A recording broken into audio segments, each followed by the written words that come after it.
সামাজিক যোগাযোগ মাধ্যমে অপপ্রচারের অভিযোগে নিহত সিনহার সহকর্মী শিপ্রা কক্সবাজারের রামু থানায় মামলা না করার সিদ্ধান্ত নিয়েছেন।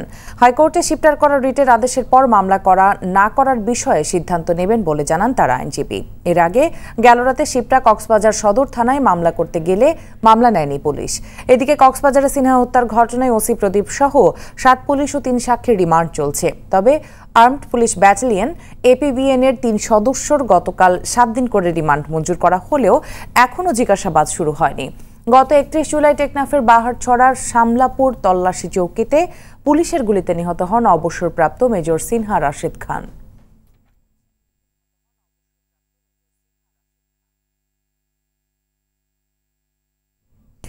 হাইকোর্টে শিপ্রার করা রিটের শুনানি শেষ হয়েছে আজ। কোর্ট এই শুনানির আদেশ দেবেন আগামীকাল।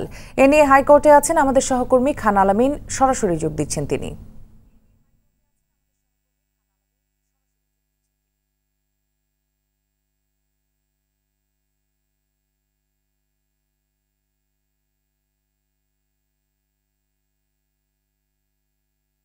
দর্শক, আমরা তার সাথে সংযুক্ত হতে পারিনি, চলে যাচ্ছি পরের সংবাদে। রিজেন্ট গ্রুপের চেয়ারম্যান শাহেদ করিমের বিরুদ্ধে রাজধানীর উত্তরা পশ্চিম থানায় অস্ত্র আইনে করা মামলার চার্জশিট গ্রহণ করেছে আদালত। আজ দুপুরে ঢাকা মহানগর দায়রা জজ কে এম ইমরুল কায়েস মামলার চার্জশিট গ্রহণ করেন। এই মামলার চার্জ গঠনের জন্য ২৭ আগস্ট দিন ধার্য করা হয়। গত ৩০ জুলাই ঢাকা মহানগর হাকিম আদালতে মামলার তদন্তকারী কর্মকর্তা গোয়েন্দা পুলিশের পরিদর্শক শাহরুল আসামি শাহেদের বিরুদ্ধে চার্জশিট দাখিল করেন।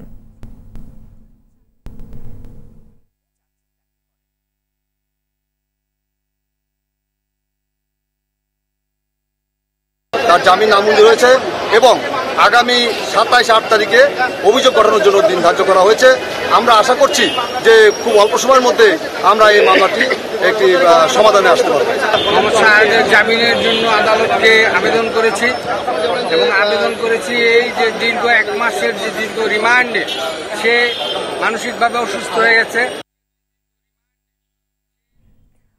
চলতি বর্ষপঞ্জির পরবর্তী অবকাশকালীন সব ছুটি বাতিল করেছে সুপ্রিম কোর্ট। মঙ্গলবারের এক বিজ্ঞপ্তিতে এই সিদ্ধান্তের কথা জানায় সুপ্রিম কোর্ট প্রশাসন। হাইকোর্টের ডেপুটি রেজিস্ট্রার মোহাম্মদ আখতারুজ্জামান ভূঁইয়ার স্বাক্ষরিত বিজ্ঞপ্তিতে বলা হয়, ৬ আগস্ট ভিডিও কনফারেন্সের মাধ্যমে উভয় বিভাগের বিচারপতিদের অংশগ্রহণে ফুলকোর্ট সভা অনুষ্ঠিত হয়। সেই সভায় সিদ্ধান্ত নেওয়া হয় ওই দিনের পর থেকে চলতি বর্ষপঞ্জির সব অবকাশকালীন ছুটি বাতিল করা হবে। করোনার কারণে দীর্ঘ প্রায় ৫ মাস সীমিত আকারে ভার্চুয়াল কোর্ট পরিচালনা করে সর্বোচ্চ আদালত। উল্লেখ্য, ডিসেম্বর পর্যন্ত অবকাশকালীন ছুটি রয়েছে ৪৬ দিন।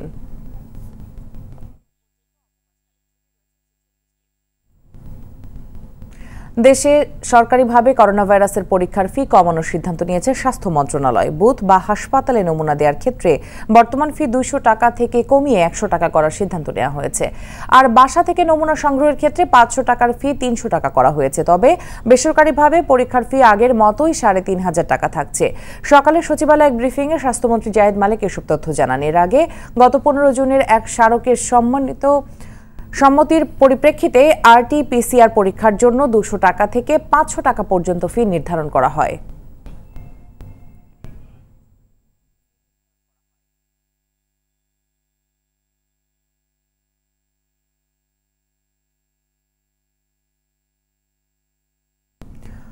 করোনার মধ্যে সাধারণ রোগীদের চিকিৎসার ক্ষেত্রে ভোগান্তি বেড়েছে চরমভাবে।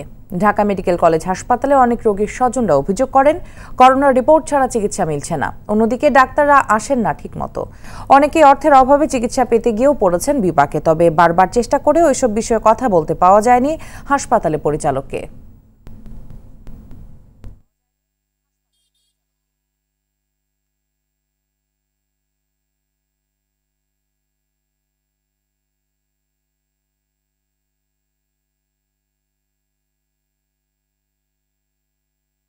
বেড নাই, এরা কইতাছে বেড কোথায় থেকে আমি দিব। আবার এখানের কিছু জনগণ বলছে বেড নাই, তুমি টাকা ৫০০ দাও, দেখবা তোমার বেড দিয়ে দিব। কারণ ৫০০ টাকাও আমার কাছে নাই, আমি বেড লইতে পারি নাই। ১০ তারিখে ভর্তি করেছে, এখন ডাক্তার আসে না কি আসে, তারা রিপোর্ট লেখা দেয় যে এইগুলো পরীক্ষা করে পরীক্ষা করান। তো এইগুলো পরীক্ষাটা করেছে, এখন ডাক্তারকে দেখাতে পারতেছে না। করোনা টেস্টের রিপোর্ট আসার পরে তারপর ডাক্তারকে দেখাবো। ডাক্তার নেই, আরেকবার বলতেছে স্যার আসে না, আরেকবার বলতেছে ঈদের উপলক্ষে বন্ধ। এই সমস্ত কথা বলে তাদের সাথে তো কোনো কথাই বলা যায় না। ভারত ও বাংলাদেশের পররাষ্ট্র সচিব পর্যায়ের বৈঠক চলছে হোটেল সোনারগাঁওয়ে। বৈঠকে দুই দেশের প্রতিনিধিরা উপস্থিত আছেন। করোনা মোকাবেলায় ভারতের তৈরি করোনা ভ্যাকসিন বাংলাদেশকে অগ্রাধিকার ভিত্তিতে বাংলাদেশকে দেওয়া হবে বলে জানা গেছে। করোনায় ভারত ভ্রমণে বিশেষ ভিসা সুবিধা দেওয়ার কথাও রয়েছে। করোনা মোকাবেলা ও দুদেশের অর্থনৈতিক পুনরুদ্ধারে ভারতের পররাষ্ট্র সচিবের ঢাকা সফর গুরুত্বপূর্ণ ভূমিকা রাখবে বলে জানিয়েছেন সাবেক তথ্যমন্ত্রী হাসানুল হক ইনু। শ্রীংলার সাথে দেখা করার পর এই কথা জানান তিনি।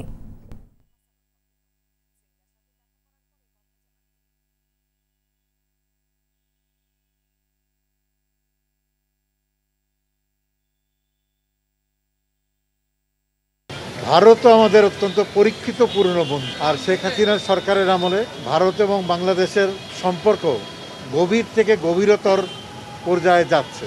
মহামারীর ভিতরে এই ধরনের সফর কোনো অপ্রাসঙ্গিক না। কোভিড মোকাবেলা করার জন্য ঘন ঘন সফরটা দরকার ছিল। সেই দিক থেকে আমি মনে করি যে পররাষ্ট্র সচিবের সফরটা দুই দেশের জন্যই অর্থবহ সফর এবং মঙ্গলজনক সফর। দর্শক, রাজধানী সোনারগাঁও হোটেলে আছেন সহকর্মী মারুফ রেজা, সেখান থেকে সরাসরি যুক্ত হচ্ছেন তিনি। মারুফ, শ্রীংলার বাংলাদেশ সফরে কোন কোন বিষয়ে আলোচনায় অগ্রাধিকার পেয়েছে? মিতু, আপনি জানেন যে দুপুর 1টার সময় কিন্তু ভারতের পররাষ্ট্র সচিব হর্ষবর্ধন শ্রীংলার সঙ্গে বাংলাদেশের পররাষ্ট্র সচিবের বৈঠক শুরু হয়েছে। আসলে এতক্ষণ যেটা দর্শকরা জানাচ্ছেন এর বাইরে আসলে তেমন কিছু জানার সুযোগ আমাদের নেই, কারণ বৈঠক চলছে। হয়তোবা বৈঠক শেষে আমরা বিস্তারিত জানা যাবো। এর মধ্যেও যেসব বিষয় আমরা বিভিন্ন মাধ্যমে জানতে পেরেছি যে কি কি বিষয় নিয়ে আলোচনা হচ্ছে, তার মধ্যে কিছু আপনি জানাচ্ছিলেন যে করোনা ভ্যাকসিন ভারতে যেটা করছে সেটি বাংলাদেশের অগ্রাধিকার ভিত্তিতে দেয়া। এছাড়া আপনি জানেন যে বাংলাদেশ ভারতের সঙ্গে অর্থনৈতিক বা বিশেষ করে এই চিকিৎসা সংক্রান্ত অনেক একটা সম্পর্ক রয়েছে। সেক্ষেত্রে বাংলাদেশকে ভারতের ভিসার বিশেষ সুবিধা দেওয়া যায় কিনা এই বিষয় নিয়ে আলোচনা হচ্ছে। এছাড়া আপনি জানেন যে একটা করোনাকাল চলছে এবং এই করোনাকাল দুই দেশ কীভাবে একসাথে হয়ে মোকাবেলা করা যায়, কিংবা করোনাকাল যখন পরিস্থিতি থাকবে না তখন কি করে এই দুই দেশের অর্থনীতি আবার পুনরুদ্ধার করা যায়, মূলত এই বিষয় নিয়ে আলোচনা হচ্ছে যতটুকু আমরা জানতে পেরেছি। আসলে কি, যদি আমি আপনাকে এর থেকে বিস্তারিত কিছু জানতে চাই, আসলে আমাদেরকে তো বৈঠক শেষ হওয়ার ছাড়া কোনো জানার কোনো উপায় নেই আপাতত। তো মিতু, বৈঠক চলছে একটাই, অলরেডি ইতিমধ্যে 45 মিনিট বৈঠক হয়েছে এবং এই বৈঠকে বাংলাদেশের পররাষ্ট্র সচিব যারাও সংশ্লিষ্ট যারা আছেন তারা উপস্থিত আছেন এবং ভারতের পক্ষেও তাদের সংশ্লিষ্ট বা বাংলাদেশের যে হাই কমিশনার ভারতের হাই কমিশনার রিভা গাঙ্গুলি উনিও আসছেন। তো সবাই আসলে এখনও আলোচনা চলছে, হয়তো বা কিছুক্ষণের মধ্যে সেই বৈঠক শেষ হবে এবং আপনার মাধ্যমে দর্শককে জানিয়ে যেতে পারবো বৈঠকের বিস্তারিত তথ্য। তো মিতু, এই ছিল আমার কাছে খবরাখবর। জি মারুফ, ধন্যবাদ আপনাকে। দর্শক, এতক্ষণ সোনারগাঁও হোটেল থেকে জানাচ্ছিলেন সহকর্মী মারুফ রেজা। কোভিড-19 ভ্যাকসিন সহ করোনা পরিস্থিতি নিয়ে আলোচনার জন্য ভারতের পররাষ্ট্র সচিব হর্ষবর্ধন শ্রীংলা বাংলাদেশে এসেছেন বলে জানিয়েছেন পররাষ্ট্রমন্ত্রী ডক্টর এ কে আব্দুল মোমেন। সকালে সিলেট জেলা প্রশাসক কার্যালয়ের সামনে বঙ্গবন্ধু শেখ মুজিবুর রহমানের স্থায়ী প্রতিকৃতি উদ্বোধনকালে পররাষ্ট্রমন্ত্রী এসব কথা বলেন। পরে বঙ্গবন্ধুর প্রতিকৃতিতে শ্রদ্ধা নিবেদন করেন পররাষ্ট্রমন্ত্রী। এ সময় 15ই আগস্টে শহীদদের রুহের মাগফিরাত কামনায় মোনাজাত করা হয়।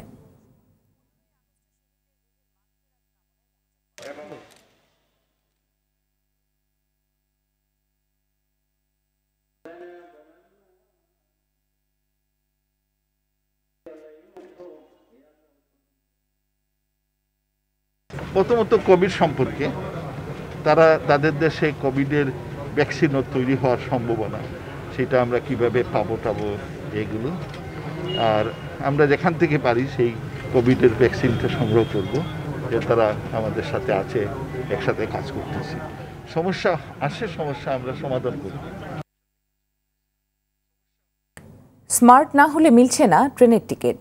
অর্থাৎ যারা স্মার্টফোন বা ইন্টারনেট সংযুক্ত কম্পিউটার ব্যবহার করেন না তারা রেল ভ্রমণে সুযোগ পাচ্ছেন না। এ কারণে শতভাগ টিকিট অনলাইনে বিক্রির সিদ্ধান্তে চরম বিপাকে পড়েছেন স্বল্প আয়ের ও পিছিয়ে পড়া জনগোষ্ঠী। আর অনলাইনে টিকিট কাটতেও রয়েছে নানা বিড়ম্বনা। সেলিম মালিকের রিপোর্ট। রাজধানীর কমলাপুর রেল স্টেশন থেকে রাজশাহী যাবেন ক্ষুদ্র ব্যবসায়ী আয়ুব আলী। একটি টিকিটের জন্য কাউন্টার থেকে কাউন্টারে ছুটলেও তার নাগাল পাননি। তার স্মার্টফোন নেই, জানেন না অনলাইনে টিকিট কাটার উপায়। আমরা তো অনলাইনের ব্যাপারটা পারদর্শী না, লাইন ধরে টিকিট কাটতাম, দেরি হইলে আমরা টিকিট একটা পাইতাম। টাচ মোবাইল নাই, এখন টিকিটটা মানে সমস্যা। কলেজের বই কিনতে বগুড়া থেকে ঢাকায় এসেছিলেন এই দুই বন্ধু।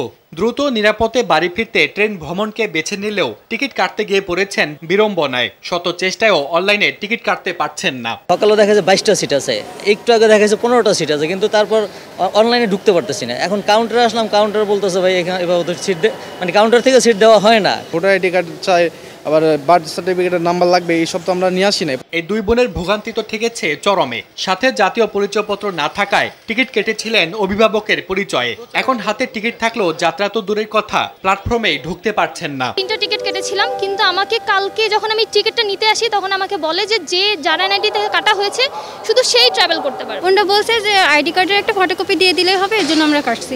এখন এসে বলতেছে যে হবে না, এনআইডি কার্ড দিয়ে টিকিট কাটা থাকবে, শুধুমাত্র সেই ঢুকতে পারবে, অন্য কেউ না। জাস্ট এই জন্য ওনাদের ঢুকতে দেওয়া হচ্ছে না। কমলাপুর রেল স্টেশন ম্যানেজার বললেন, করোনাকালে স্বাস্থ্যবিধি নিশ্চিত করতে শতভাগ টিকিট অনলাইনে দেওয়া হচ্ছে। যেহেতু অনলাইনের মাধ্যমে প্রথম চালু করেছি, অনলাইনের মাধ্যমে টিকিটগুলো আস্তে আস্তে অভ্যস্ত হয়ে গেলে আর এগুলো সমস্যার সমাধান হয়ে যাবে। এটা আসলে আমাদের ঊর্ধ্বতন কর্তৃপক্ষের সিদ্ধান্ত। ওনারা হয়তো পরিকল্পনা আছে অনলাইনে থাকবে শতভাগ টিকিট, না কিছু তৎকাল দেওয়া যায় কিনা। রেল গণমানুষের পরিবহন, তবে বর্তমান অবস্থায় স্মার্টফোন ও ইন্টারনেট সংযোগের বাইরে থাকা বিপুল জনগোষ্ঠীর জন্য রেল ভ্রমণের সুযোগ রাখা হয়নি। সেলিম মালিক, আরটিভি, ঢাকা। দর্শক, আমরা সংবাদের শুরুতে যেমনটি বলছিলাম যে রিজেন্ট গ্রুপের চেয়ারম্যান শাহেদ করিমের জিজ্ঞাসাবাদ চলছে দুদক কার্যালয়। সেখানে রয়েছেন আমাদের সহকর্মী সাকিবুর রহমান, সেখান থেকে সরাসরি যুক্ত হচ্ছেন তিনি। সাকিব, শাহেদকে জিজ্ঞাসাবাদ এবং তার বিরুদ্ধে করা মামলার ব্যাপারে বিস্তারিত জানান।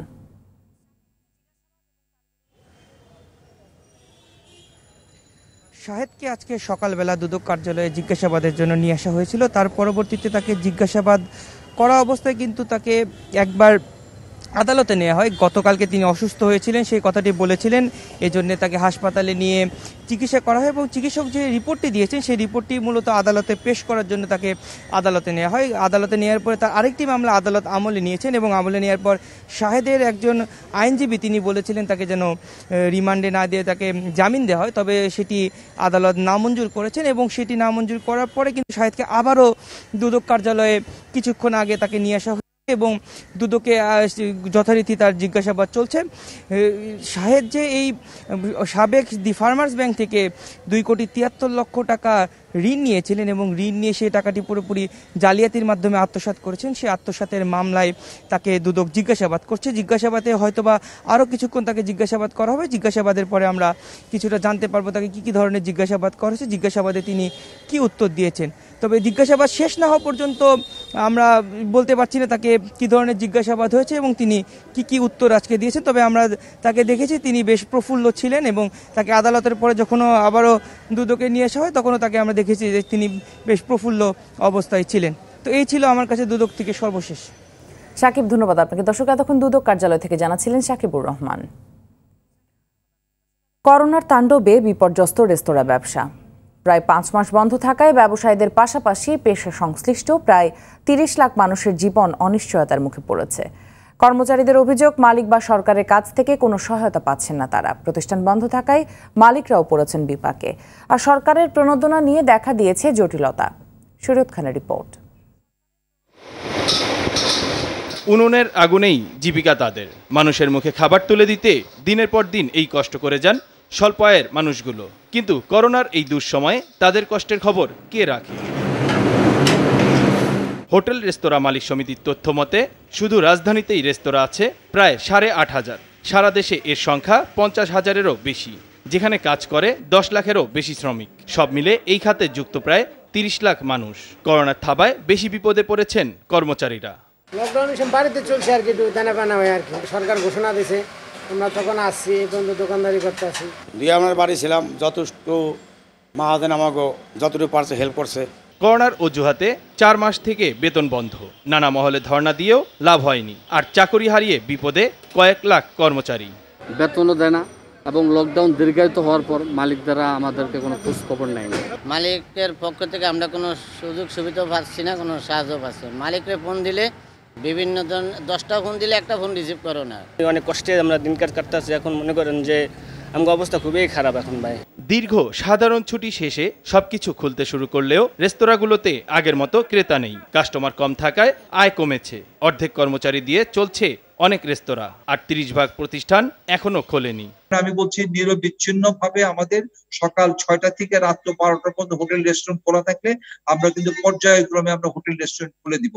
এখনো কিন্তু 60% বা 50% হোটেল রেস্টুরেন্ট বন্ধ আছে। এদিকে সরকার ঘোষিত প্রণোদনা ও অনুদান নিয়েও আমলাতান্ত্রিক জটিলতা কাটছে না। আমরা বারবার মাননীয় প্রধানমন্ত্রীর দপ্তরে আমরা চিঠি দিয়েছি, FBCCI-তে চিঠি দিয়েছি, এখন পর্যন্ত আমাদের সারা বাংলাদেশে একজন স্টাফ এবং একজন মালিক এক পর্যন্ত প্রণোদনে কোনো সহযোগিতা পায়নি। যাদের ব্যাংক লোন আছে এবং ব্যাংক লোন নেওয়ার যোগ্যতাও আছে তারাও পায়নি। সব জটিলতা নিরসন করে দ্রুত সমাধান চান হোটেল রেস্তোরাঁর মালিক কর্মচারীরা। শরীয়ত খান, RTV, ঢাকা। 15 আগস্টের শোককে শক্তিতে পরিণত করে সব ষড়যন্ত্র রুখে দিতে যুব সমাজকে ঐক্যবদ্ধভাবে এগিয়ে যাওয়ার আহ্বান জানিয়েছেন ঢাকা দক্ষিণ যুবলীগের ভারপ্রাপ্ত সভাপতি মাইনুদ্দিন রানা। দুপুরে জাতীয় শোক দিবস উপলক্ষে বকশীবাজার আলিয়া মাদ্রাসার সামনে ঢাকা দক্ষিণ যুবলীগ আয়োজিত দোয়া মাহফিল ও খাবার বিতরণ অনুষ্ঠানে তিনি এই আহ্বান জানান। এই সময় ঢাকা দক্ষিণ যুবলীগের ভারপ্রাপ্ত সাধারণ সম্পাদক রেজাউল করিম রেজা সহ কেন্দ্রীয় স্থানীয় নেতাকর্মীরা উপস্থিত ছিলেন।